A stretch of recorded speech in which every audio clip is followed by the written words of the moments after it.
Dame Stephanie Shirley called herself Steve for many years because in the world that she lived in, first of all, there were letters. That's a piece of paper that you send in the mail. And when you had to sign it with the name, and when she signs it Stephanie, she didn't get responses. And when she signs it Steve, people took her seriously. She is the first UK ambassador for philanthropy after a very successful career in business turned her efforts to philanthropy. She's behind the Shirley Foundation, among the top 50 grant-giving foundations in the UK, and that has awarded more than 50 million pounds, not dollars, worth of grants to charitable causes. Dame Shirley was on the Kinder Transport, which tells us something about her resilience to make life wonderful. And she was in IT before I knew there was IT. I was actually really surprised to learn how early she got in the game in the early 60s. So without further ado, I welcome Dame Stephanie Shirley.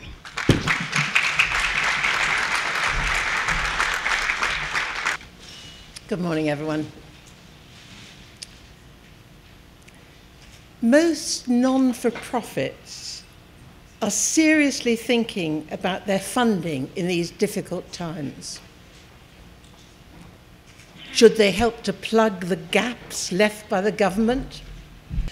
Or is our role really to fund the long-term, innovative work that nobody else will fund? In any event, all of us here seek to optimize the value chain of work, of money coming from government, from philanthropists and charitable foundations, to see it get to the ultimate beneficiaries to do the good that we seek. We are all passionate about the issues of giving. Israel is the largest beneficiary of Jewish philanthropy in the world, yet only 34th out of the countries in giving. So the giving culture is only just starting to be established here. I hope today to add to your understanding of philanthropy by outlining a little of my own story, including the business success, and my commitment to putting my wealth to work. I'll then go on to consider how my tenure as the British government's founding ambassador for philanthropy in 2009-10 led to the idea of national ambassadors for philanthropy worldwide, to give philanthropists a voice worldwide.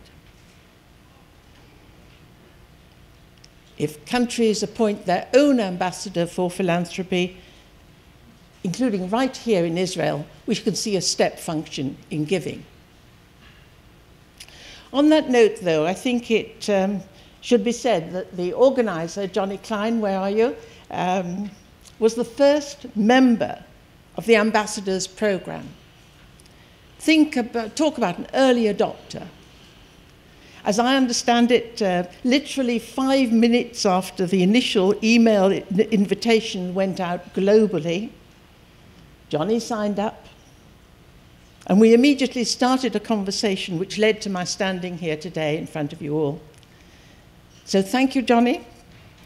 Thank you very much. We appreciate your support and vision, and it is with great pleasure that I can announce to you all that Johnny has been appointed as the Ambassador for Philanthropy Program Director for Israel.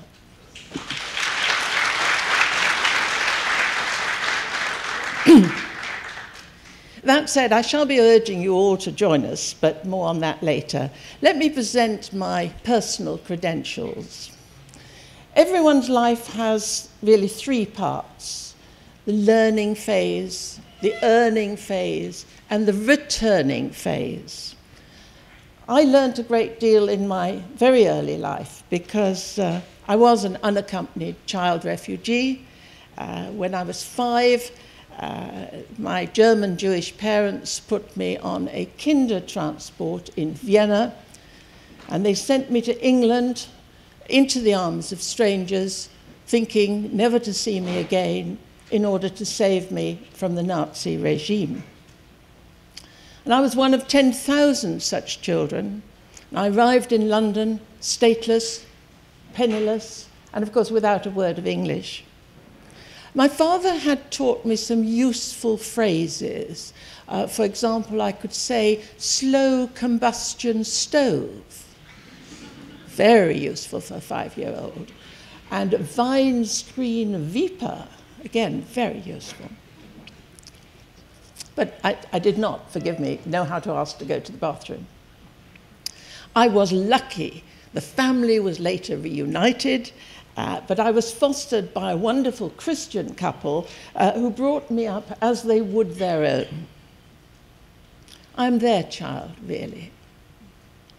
I was a hard-working child, picking blackberries, picking rose hips, picking potatoes, as children were expected to do during the war, and ever since. I supported an animal charity while I was still at school. I learnt to volunteer at events so as to get into them for free. And that childhood influenced me in 3 quite separate ways. I learned in those years to cope with change and to welcome that tomorrow is different from today and certainly nothing like yesterday. I also learnt to deal with my survivor guilt, that irrational depression of having survived when so many millions died, by making each day count, by making my life worth saving. The number of the dead is not the sole measure of the Jewish tragedy. There's the vast unhappiness which engulfed so many who escaped. We carry the desperate and self-destructive guilt of being a survivor. And if the depression that follows survivor guilt has any lesson, it is compassion. So helping others is one of the best treatments for it, and brain scans show that the pleasure centers of the brain are stimulated when we act unselfishly. Let me tell you a story. In 1947, my mother and I were reunited, and by that time we were both applying for British citizenship. We had an interview concerned with that. And she was asked about her views about the partition of Israel. And there was a rather sort of tense pause.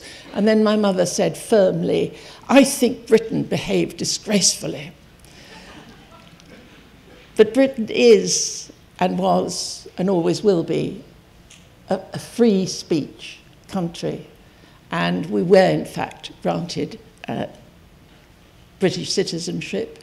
And as a migrant, I love my adopted country with a passion that only someone who has lost their human rights can feel.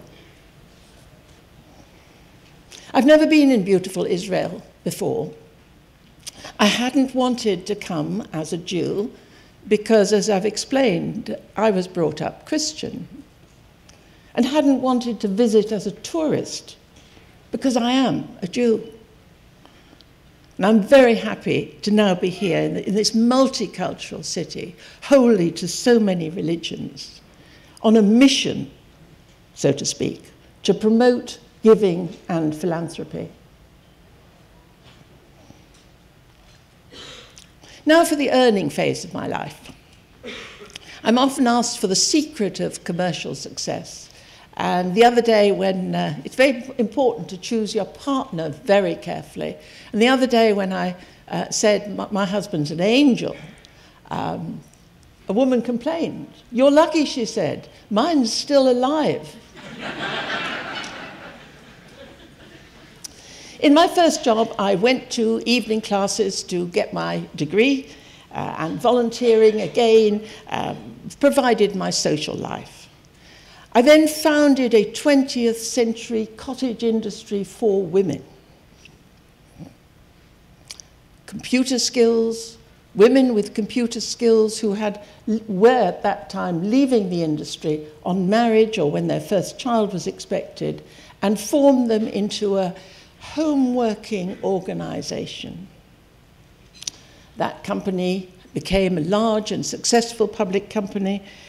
It had a mission, it had a crusade. I was a pathfinder in the professionalism of women, especially in the high-tech areas. And for years I was the first woman this, the only woman that. And if my life has a theme, it is of empowerment. Empowerment of women, empowerment of the workforce, and empowerment of people with disabilities. In those days, I'm talking about the early 60s, no one expected much from women at work. All expectations were about home and family responsibilities. I couldn't accept that and started challenging the conventions of the day, even adopting, as you've heard, the name Steve in my business letters. That people then learnt to recognize that he was actually a she. I wanted opportunities for women. I wanted opportunities for them to provide a professional career together with a vigorous family life. So the company started off with an employment policy, jobs for women with children. And later on, this developed to careers for women with children. And then later on, as we started to employ women who were supporting disabled partners or elderly parents, it became careers for women with dependents. And then 13 years from startup, the opportunities legislation in Britain made that positive discrimination illegal. And we had to start letting the men into what was previously an all-woman company. We had to let the men in if they were good enough. That was a part of giving, a sort of giving opportunities to women, an early social business. And given that history, you will not be surprised that I believe that investing in women and girls produces real, tangible benefits, not just for those individuals, but for their families, their communities, and their nations, especially in today's austere times. Austerity, a nice-sounding word for painful reality. Across the globe, women too often fall to the bottom of the heap. But the poverty faced by many women in the world does not stop them from putting their resources, any resources that they have, to good use as much as they can, whether it be starting small businesses or in ensuring education of their children. We know the impact of such innovations as microcredit, and we've seen what education for girls can produce. We know that as the wealth of women rises, the extra money is spent on housing, healthcare, clean water, and the better food for the family. So if I can generalize about my gender, we do not waste, whether it is money, resources, or time. Instead, we work, we save, and we invest in the future. If the world wants development, equity, and sustained growth, an investment in women will pay dividends. As a successful businesswoman, I'd like now to set out my commercial views on the not-for-profit sector.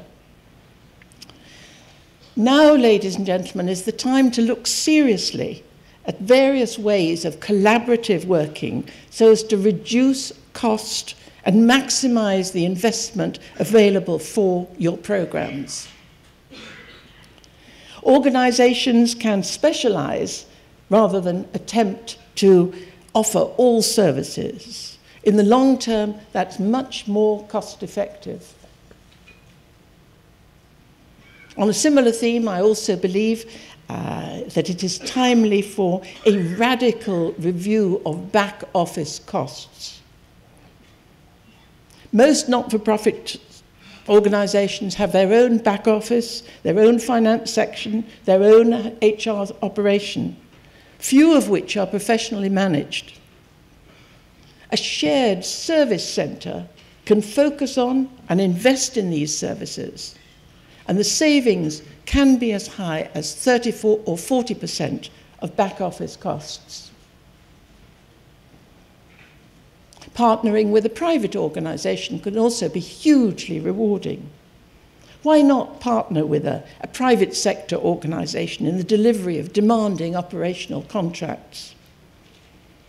This could be a way to avoid gearing up, to have the resources to bid for such opportunities, along with giving infrastructure and depth to operational delivery skills. And public bodies welcome this. And it gives confidence in the sector that the sector has the necessary resources to deliver. Over the next decade, the vital third sector will take on many more responsibilities to deliver effective services to the many who are currently served by public bodies. Hard decisions have to be taken. More partnering, more openness, and above all, more focus is called for. And this surely is the time to recognize the need to change and to be bold. Now, I'm up for that opportunity. The question is, are all of you?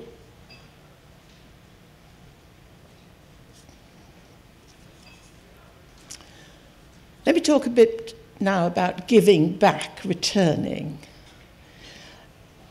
Not only did my company's success make me wealthy, at one time I could be found trailing Her Majesty the Queen of England in the UK rich list, but I gained my dameship, which is the female equivalent of a knighthood, for services to information technology. I now live modestly in retirement with my husband, with my time spent on that returning phase. I have a wonderful quality of life, working hard with interesting people on worthwhile projects. Gone are the days when women only became wealthy by marrying or inheriting money. Since some of my wealth comes from the computer software industry, I started off giving shares away, mostly to the staff and then to various charities. And to avoid a heavy tax penalty, the shareholders of the shares then had to be held for 6 months before they could be sold. Otherwise, I would have a great tax penalty, which I couldn't afford to pay. I came to the solution of forming my own family foundation, imaginatively called the Shirley Foundation, to hold the shares for 6 months, and then I was able to write an unencumbered, unrestricted check. The Shirley Foundation is pioneering. We never do more of the same, no matter how worthy. Pioneering projects can and do fail, and if they all succeeded, I'd think we were probably taking too much, not enough risk. And we aim to be strategic. What do I mean by that? From my perspective, a strategic project has the potential to make a real difference. One that produces tangible results, even against the sea of need. Because of my professional discipline, some of my big donations went to the IT industry, from education to exploring the social, economic, legal, and ethical issues of the internet.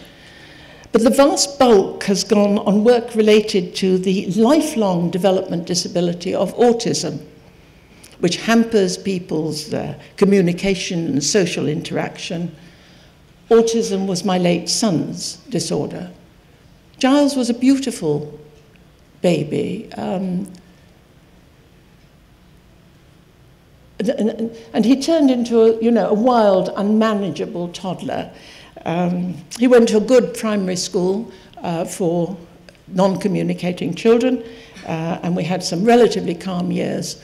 But when puberty struck, far too early it seems, he really couldn't cope with it at all and flipped completely. And both of us, things got just more and more dreadful, and both of us finished up in hospital. I came out of mine after a month, but he stayed in a long-term hospital for people with learning disabilities for 11 years. A locked ward for 11 years. Because autism can be a devastating disability, and as yet there is no cure. Now, my first long-term major autism project had Giles as the first resident in the first home of the first charity that I set up. And that now supports 52 adults, all with autism and what is euphemistically called challenging behavior.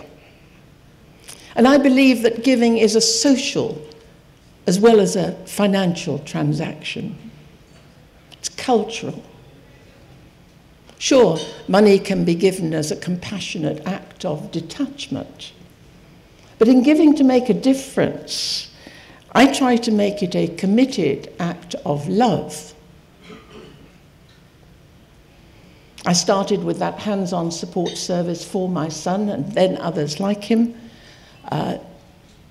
Love transcends death, and autism continues as an ongoing focus of my life.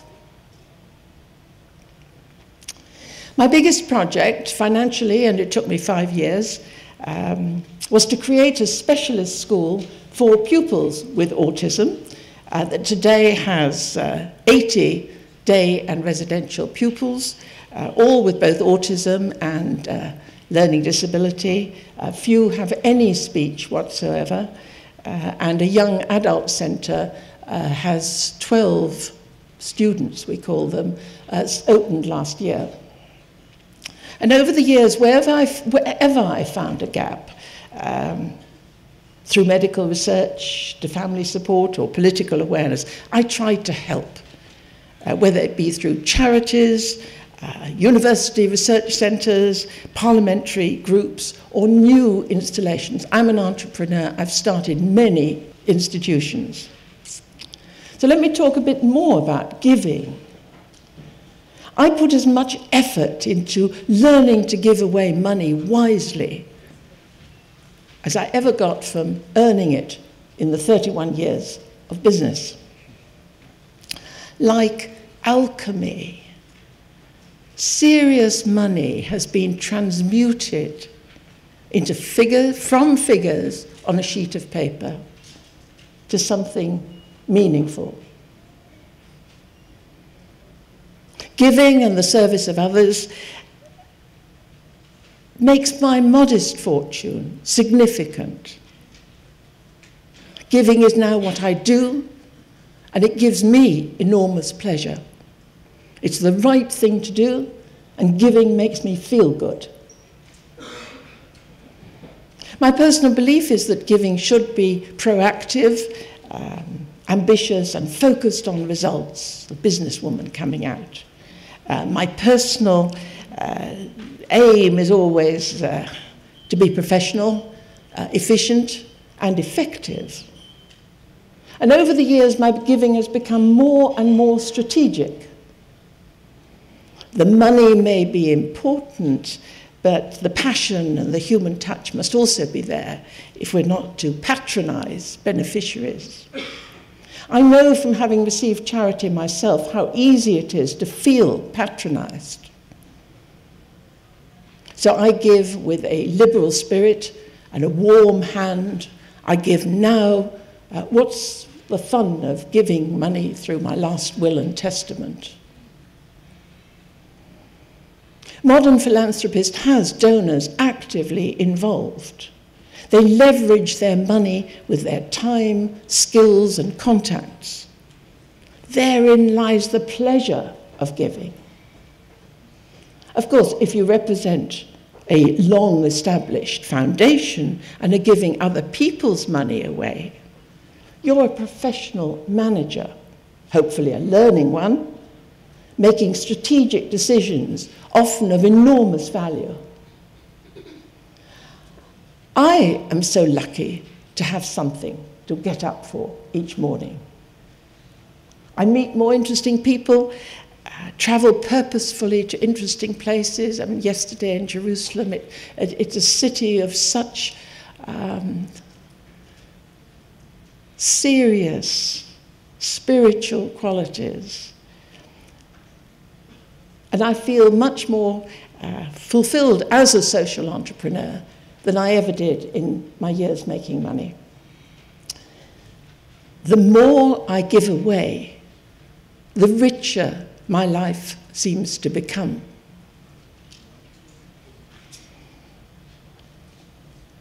Here I'd like to touch upon the relationship between giving and fundraising.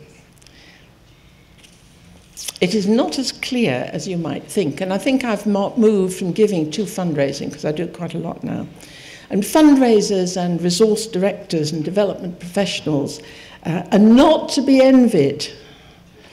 Throughout my story, from each side of the fence, I've always seen the resource development professional as someone who would probably appreciate someone, anyone, just stopping for a moment and giving them a big hug. And from above, they have their trustees. Between the trustees and themselves, they have the director of their organizations, all those who should be obeyed. And they spend their time trying and trying and trying again to find creative ways to reach out to everyone, from the penny and the plate giver to the major gift social investor. They have to find comfort from the 2.5% success rate that is the industry average, and try to bring awareness of that statistic to their superiors. And they, like you, have to do all this while keeping a genuine smile on their face, never appearing at less than 120% energy.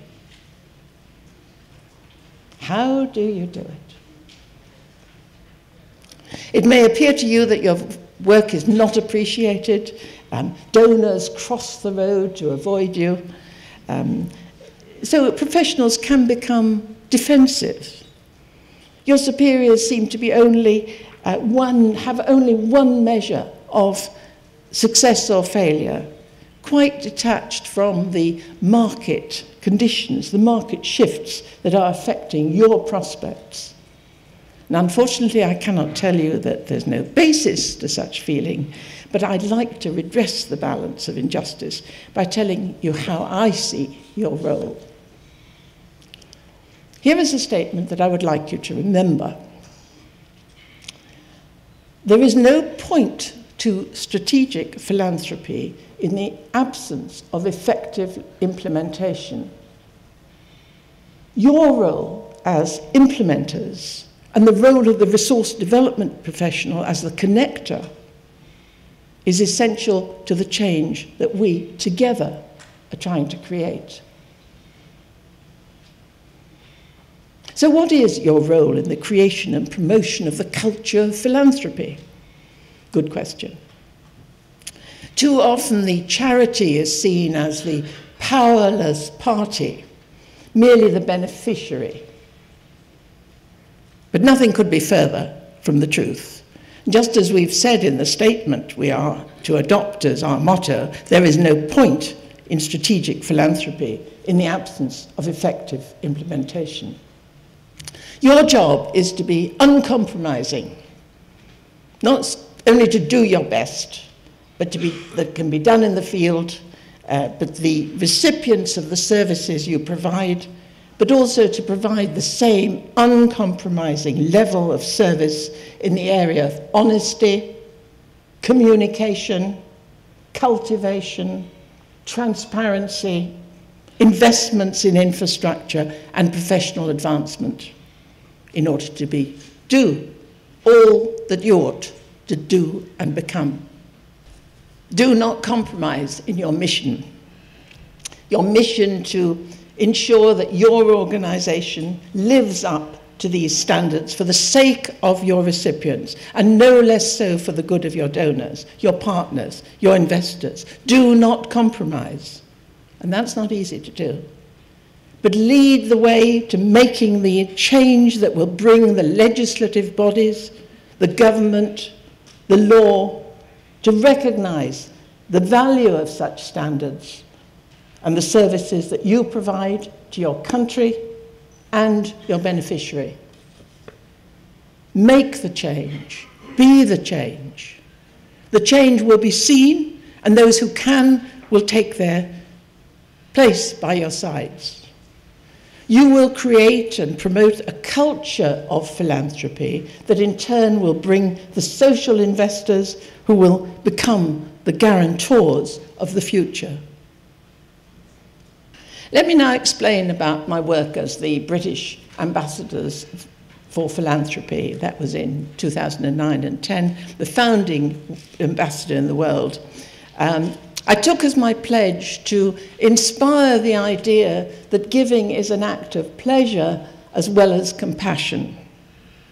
And that pleasure principle directly contrasts with some Muslim and Jewish concepts of giving as a duty, not an option. I was humbled to be invited by the then Prime Minister Gordon Brown to take this honorary position. It was an honor, but it's also unpaid. And apparently I was selected because people thought I represented a 21st century model of philanthropists. And I hope my selection was, because I had moved from being somebody who wrote checks to somebody who really had strategic ambitions and strategic goals. I'd certainly learned to speak out openly about my giving, to empower others to emerge from behind their cloak of anonymity and share their philanthropic experiences and motives. I'd made my own money and was a woman, breaking barriers along the way, and I also had first-hand knowledge of the goodness and generosity of the British people welcoming me as a child. I've always been thankful for being made so welcome. I shall never forget, ever. To be honest and frank with you, the position of an ambassador for philanthropy was unthought out. There was no brief. There was no, Mrs. Shirley, this is what we'd like you to do. There was no, just the opposite, really. It was a blank slate, an open door into an empty room, all permeated with light. And that suited me just fine. Ambassador for philanthropy. I would rise to the challenge and forge a vision that would be ambitious and inclusive. I would speak for those founders and givers who had come before me through the ages, and those who'd left their mark, people who inspire us to make life better across the board for our fellow creatures of the universe. In stark contrast to another big giving country, the US, generous Americans start giving earlier. They give more publicly than the Brits with their, we don't talk about money and what we do with it. So I felt that if I was to do anything lasting, it was to give philanthropists a voice and encourage them to talk about their giving, so that others may understand and begin to talk as well about why and how they give. To give philanthropists a voice into government, a voice into the media, and to a lesser extent also to the charities. So one of the seeds sown was through an original website, ambassadorsforphilanthropy.com. And this has videos of philanthropists, including me, talking very openly and discussing the nuts and bolts of their giving, how and when and why they give, and perhaps what they wouldn't do again. They share the motives, they share the emotions, the problems and delights. And this site proves that the British have moved on. They are happy to share with others their unique stories of putting money to good use. Because we learn from stories. They have influence. And that's why I've shared my story, so that others may share theirs. We then began to think of offering membership of various categories, non-profits, philanthropists, philanthropic advisors and corporates, with multiple benefits such as microsites on the ambassador's site, Giving Magazine, the philanthropist voice worldwide, Give Voice, a video app on the ambassador's site that allows members to videocast their own donors and load them up in the development of a global summit for country delegates and philanthropists to discuss modern policies to unleash philanthropy worldwide by giving philanthropists a voice. Now, we welcome you in the audience to join us by going to the ambassadorsforphilanthropy.com website and signing up. So, welcome to the movement. In summing up, let me say, across the world, we know that philanthropy is a promising force for good. It pioneers resources from the successful and the wealthy to invest in charities, community groups, and social enterprises, to the lack or loss of a giving culture. There's a limited number of donor role models able to influence others by being willing to discuss why and how they give. Each country has its own culture, its own attitude to wealth, its own approach to philanthropy. So how can a country achieve the essential changes in behavior and attitudes to giving? It has to ensure that it offers a giving-friendly legislative context. And an ambassador for philanthropy is a great way to prompt change by providing a focus and an impetus for action, by highlighting the needs and the potential, and by a suitable individual offering their profile, their wealth, their skills, their time, to inspire many others to offer more of their wealth and their skill and their time. It's not just money. So how does a country start? There's one difficult but vital point to get over first. An ambassador for philanthropy must have independence as well as access, so that the individual has the ear of government, but is able to challenge existing thinking and existing practices. Now, it's obvious why this must be, because philanthropy is independent, creative, free-willed. It will not flourish if seen as beholden to government or serving anyone's interest other than the donor and the beneficiary. Next, a budget for communications. a small staff, underwritten and funded by the ambassador. That'll help to ensure that efforts to encourage greater giving reach the main targets, and liaison and regular reporting through a senior minister can get the concepts of philanthropy across the different departments and not just be buried in the office of the civil society. And policies are one thing, implementing them is another. So who should a government choose? Now, the ideal would be someone with the time to devote to the task, a track record as a philanthropist, an excellent reputation, good media skills, and the willingness to be persistent in urging change. Bulgaria announced its first ambassador for philanthropy earlier this month.